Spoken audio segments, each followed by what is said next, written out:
everyone. Thank you for joining me today to think about piano pedagogy. My name is Christina Lai, and I'm from Tallahassee, Florida. While reading Heinrich Neuhaus's The Art of Playing Piano, it got me thinking about modern piano teaching and my own piano teaching. Far too often, I hear students perform as if someone had given them bland instructions on how to play the piece. If you were teaching theater, you wouldn't want your student to just pretend to understand the text. You would want them to be the character. You would want them to read the text with purpose. According to Neuhaus, our purpose in performance is to make the listener like it, to make him love life still more, make his feelings more intense, his longings more acute, and give greater depth to his understanding. Many of us get caught up on just the physical technique. And of course, how can we make music without thinking about this technique?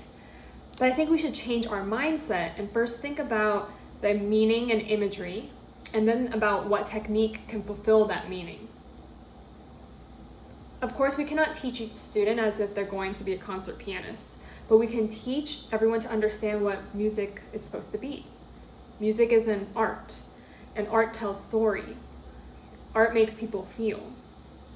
I encourage you all to move past the habit of using words such as faster, slower, louder, or softer.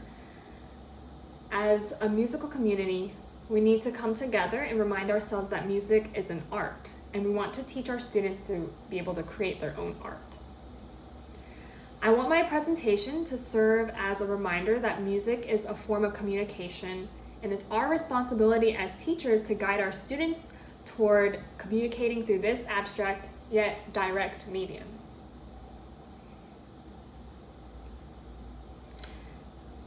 Before you begin teaching, you should think about your teaching philosophy and purpose. Is it to teach how music theory connects with performance of a piece? Is it to help a student interpret the score on their own? Is it to teach a student to listen? One of my goals as a musician and piano teacher is to help my students build independence musically and personally. They should be able to make their own musical choices and have their own opinions. Once you have chosen your goals, you should be making choices that lead to that goal. I want you to take about 30 seconds and think about how your teaching leads to your students' musical independence.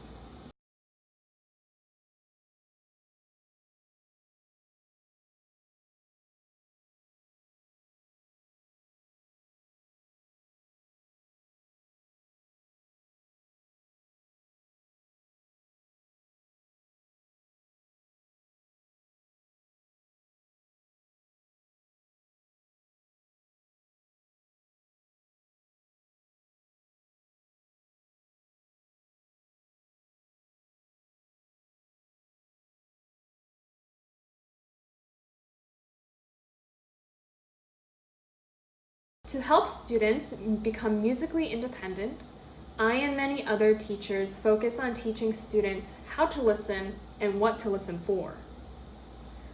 One of the ways this can be accomplished is through comparative listening.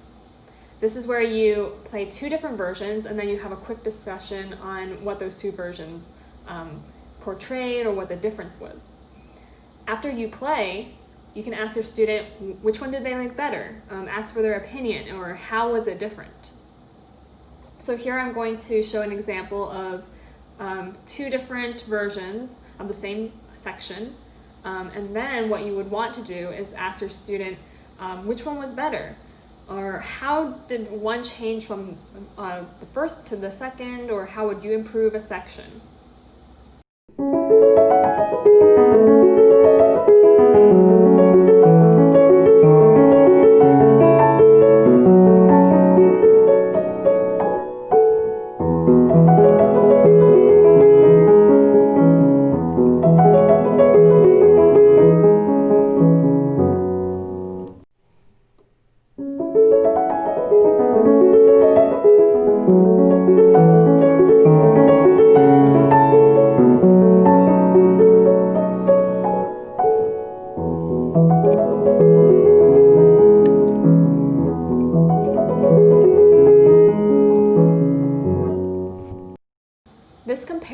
listening exercise is part of teaching your student what it means to be musical. So what does it mean to be musical?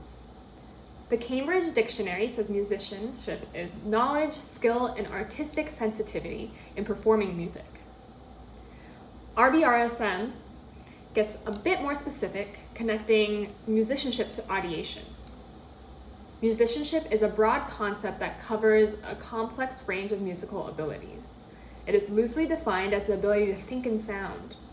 This occurs when a musician is able to produce music which they perceive internally and in the imagination, whether through playing by ear, singing, reading from notation, or through improvisation. Now, how do we teach musicianship to our students? We all tend to start our young students with testing them with loud and soft sounds and high and low, but sometimes we forget how to teach them to listen past these qualities. Students must be taught to be sensitive to the smallest subtleties. One of the ways to get them to listen better is to listen to more recordings, not just piano recordings. Get them to listen to orchestral recordings and string quartets and singers. If the student listens to the musical language more, then he will be able to speak it better, so to speak. Some qualities that determine musicianship in Western classical music are what kind of sounds are produced, what is being brought out and what is being voiced, how is time being manipulated, what kind of experience does it bring to the audience. There are so many factors, some abstract and intangible, that contribute to musicality, but I only have time to highlight a couple of things that I think are important to teaching music. Many of these topics can be interconnected, and strategies can be used for other purposes that might not intentionally be made for. There are many ways to teach piano technique, and many times people describe the same thing, but use just different words and their own methods. There are pianists that produce amazing sounds using really strange technique, and they have tension in the strangest places. But it's more advantageous if you can teach your student to be balanced throughout their whole body and open. But we need to remember that when we teach our students to remain open, it's not just for health and wellness. It's also so it creates freedom for them to produce any kind of sound they want on the piano. When your body is balanced, the sound that comes from the piano can be beautiful, or it can be purposefully grotesque. It can be sublime and delicate, or it can be flashy and virtuosic. But this range can only be achieved when the finger, the hand, the arm, and body is open and all the channels are open. I will be talking about some common mistakes that prevent pianists from creating beautiful sound and fast fingers. When you're diagnosing your student, test yourself first by listening and then looking at their body. If you hear a sound that you dislike, ask the student what they heard. If they're not aware, then ask them to play it again and tell them to listen with more awareness. Most of the time, it'll actually sound better the second time. While this is happening, you can then also examine what they're doing with their hands and body. And then if the student seems to miss it, then you can remind them, like, where is the tension happening and where does it need to be released. One of the most common mistakes are raised shoulders. Of course, a lot of the times pianists can still play with raised shoulders, and I tend to do that a lot of times when I'm trying to be expressive. But having tight shoulders will harshen or tighten the tone that the pianist wants to produce.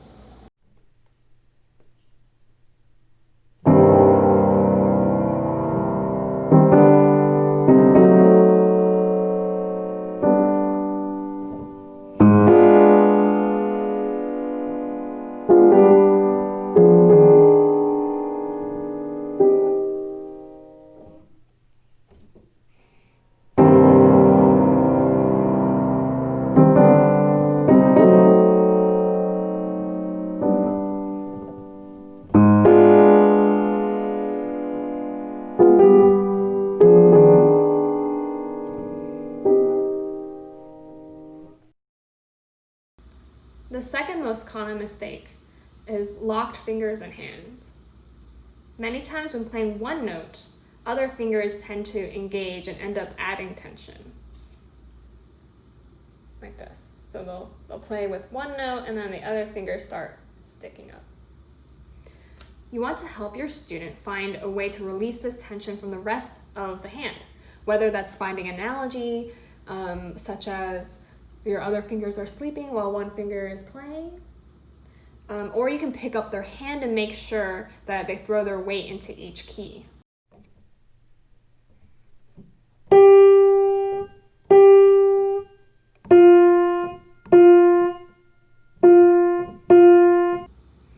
You can also have them play a section slowly and check that there's no tension between each individual finger that's playing.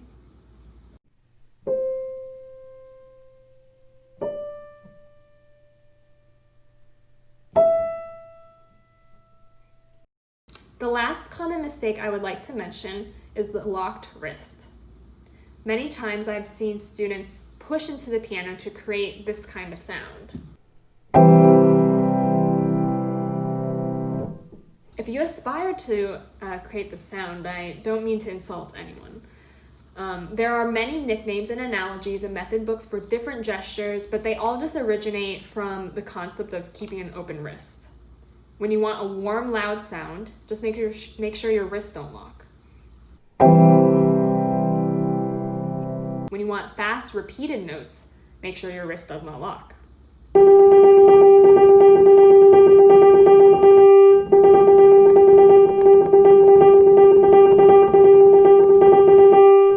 When you want a delicate sound, just check the wrist.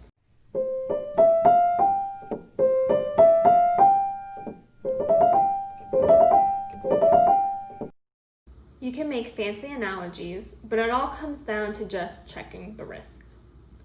A well-seasoned teacher will know the right analogy to use, or they will know the right spot to point out that will change everything. Again, remember to let the sound guide your diagnosis.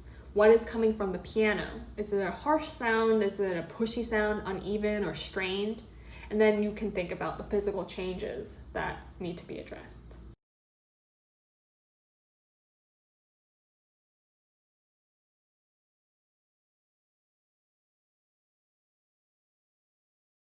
One of the most difficult illusions for a teacher to teach their student is how to create a legato singing line.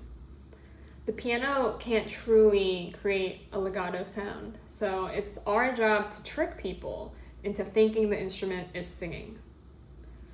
The most common mistakes that were mentioned earlier cause breaks in between melodic lines. The beginning, middle, and end of each note must be listened to. If you're tight, the beginning of the note might be harsh, or the end of the note might be cut too short. Each note needs to be listened with precision for seamlessness to occur. You can open up a new student's ear by having them listen to the decay of a note on the piano. Ask them to play a note and tell you when the note has really ended.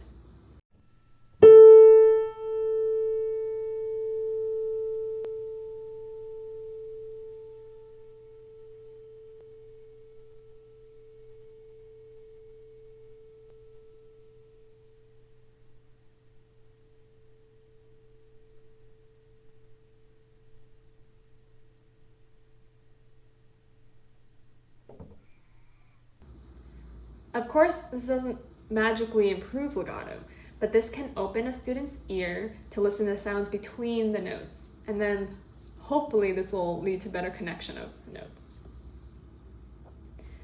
As young students, we are all taught to play finger legato when you hold notes into the next one.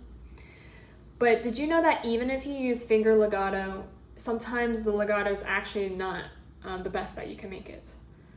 Let's refer back to the locking of the wrist. If your wrist is locked, no matter how connected your fingers are on the piano, the sounds between the notes will not travel into the next.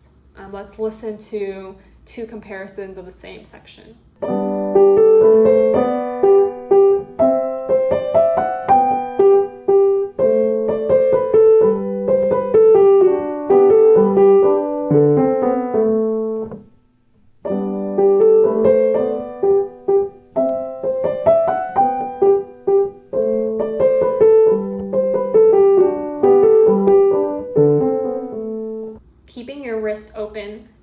about transfer of weight or thinking about hand rotation, any of these will keep the sound from getting stuck and help create that seamlessness.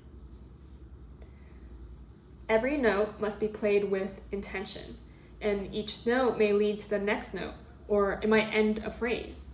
These kind of decisions are up to you to make. But this intention just means that each note has its own meaning, and no note should sound the same. This type of planning can help create a singing line.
If a student needs guidance, one way to help verbalize and even visualize different levels of sounds is by using numbers.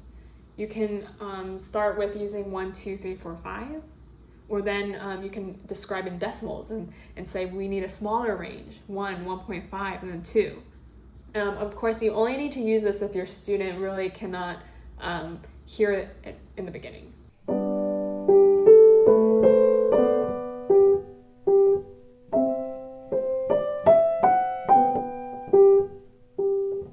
Lyricism is strongly related to singing.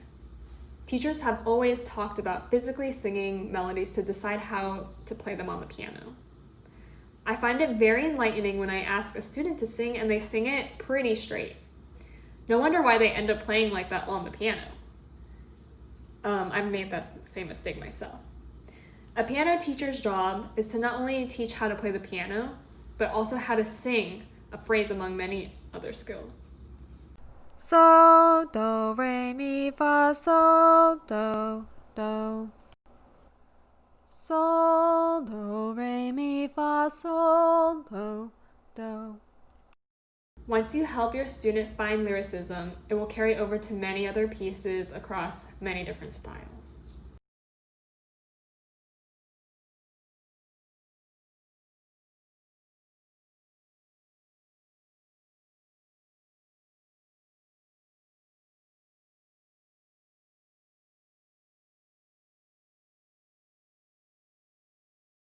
Rhythm in music reflects the rhythm in our lives and living organisms. According to Neuhaus, it is not like a pendulum or the ticking of a clock. This I can find controversial because sometimes we want it to feel steady and perfect depending on what the score calls for.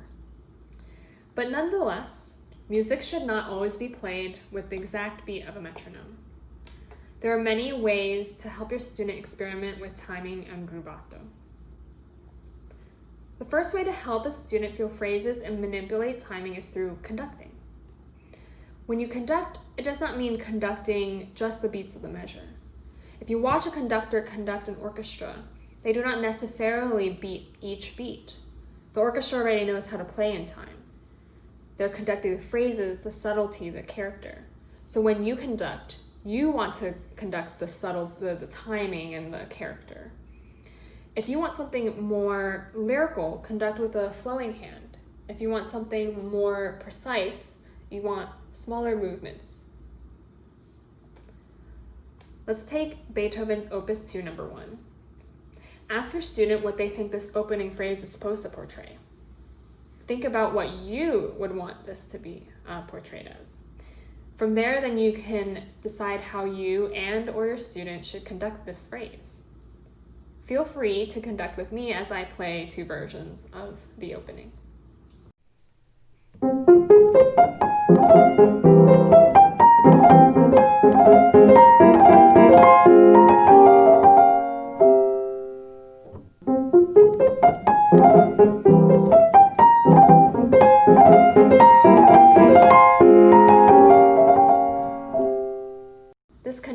is just another form of getting the body to feel rhythm and character. This sort of engagement is also found in Dalcroze's Eurythmics. Dance with your student to understand Bach or Chopin. Play music for them to dance to. Here's an excellent example of Dalcroze.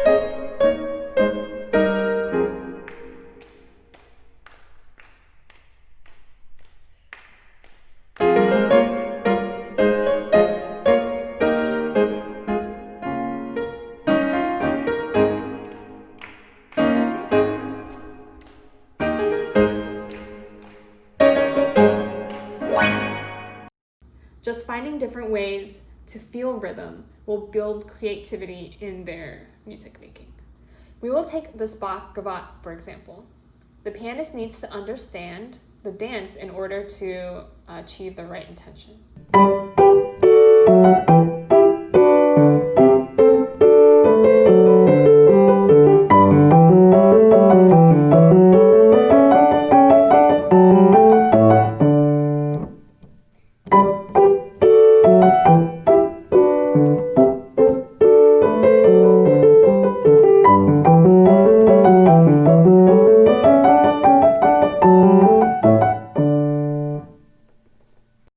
The last way I would like to mention with manipulating time involves rhythmic subdivisions.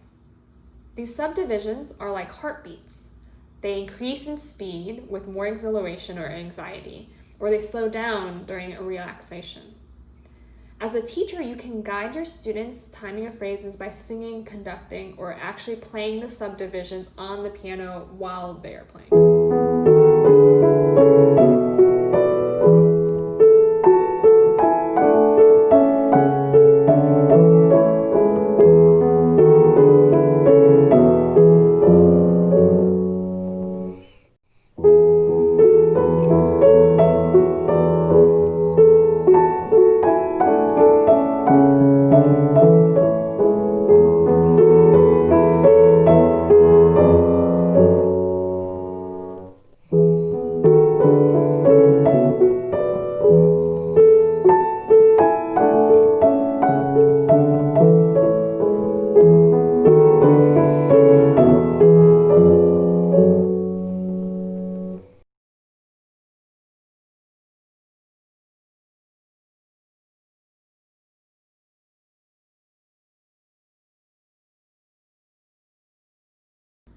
Teaching form does not have to be bland.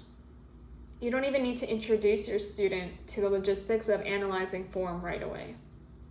All you need to do is relate phrases to sentences and paragraphs, or conversations. When approaching a large section, ask your student to find the smaller phrases and together sing them and conduct them. Another way teachers describe rhythmic phrasing is through hypermeter. You can look for larger structures in this way while encouraging your students to avoid getting stuck at each note or each flower, as some people say. Let's take Beethoven's Opus 2 No. 1 again. If you decide to compare a phrase to a short paragraph, you can make up a short story if it's for a kid. An example might be, the first phrase is one character sneaking in. The second phrase is another character sneaking in. These next two short motives are two characters sneaking in closer and closer until they're surprised by each other and run away.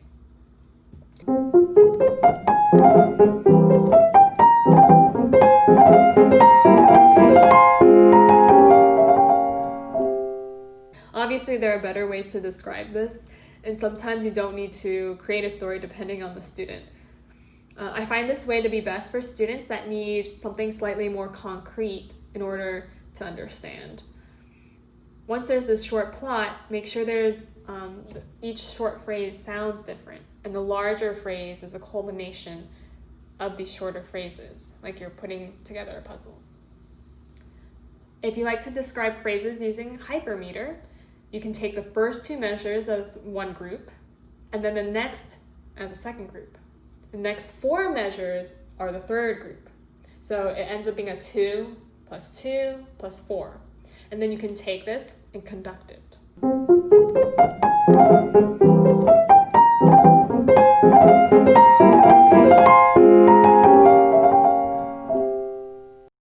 One last way I like to show my students the same phrase that we were just using, is by reminding them to do something different. I'm sure all of you have heard this or have said it to one of your students, but sometimes I like to just remind them and actually say it while they're playing.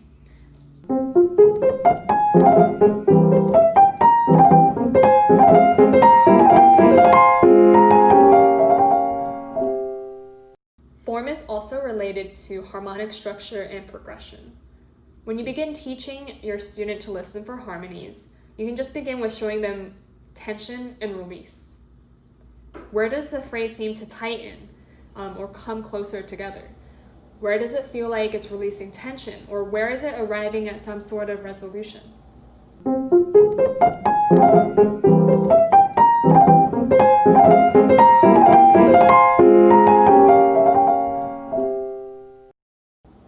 You don't need to talk about specific harmonic analysis, but you can teach them how to listen harmonically.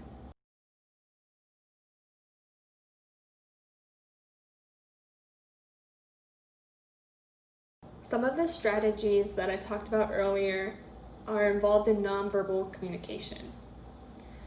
I have struggled myself with the amount of teacher talk and versus demonstration within a private lesson. When we online teach, it becomes even a bigger challenge. Fortunately, a lot of things we want to say can be done just through a touch of a shoulder, or just demonstrating a passage on the piano. Knowing when to just demonstrate is a skill that I think all teachers should try to develop. Too much verbal instruction can become overwhelming, and teaching the abstract sometimes just needs to be demonstrated by an abstract mean. In Timothy Gallwey's Inner Game of Tennis, a book about overcoming self-doubt and nervousness within the game of tennis, Gallwey describes teaching technique in sport. When describing a specific stroke, the person attempts to describe that stroke in language, but words can only represent action, ideas, and experiences. Language is not the action, and at best can only hint at the subtlety and complexity contained in the stroke. Here he is emphasizing the limitations of language. Sometimes demonstration can be just the best thing to do. When we return to in-person lessons, experiment with the previously mentioned methods that don't require as much talking. Try to do this when you feel like your student is just staring at you with a blank stare while you're trying to feed words into their ears. When teaching these qualities of lyricism, timing, and form, you must also remind yourself and your students that everything should be done with intention. Many times in the day, things are done monotonously out of muscle memory. But when you teach your student to perform, it is your duty to remind them that everything has a purpose. One of the most admirable qualities I believe great teachers have is their determination to help their students become good musicians. This doesn't mean that they force their students to become what they want, but they do so through nurturing and pushing them to be creative and musical. It is hard work to consistently have the determination to not give up, and I'm hopeful that all of you can change the next generation through what you all teach. I applaud all of you that have taken the initiative to try to become a better teacher, no matter where you are in your teaching career. Thank you again for joining me today.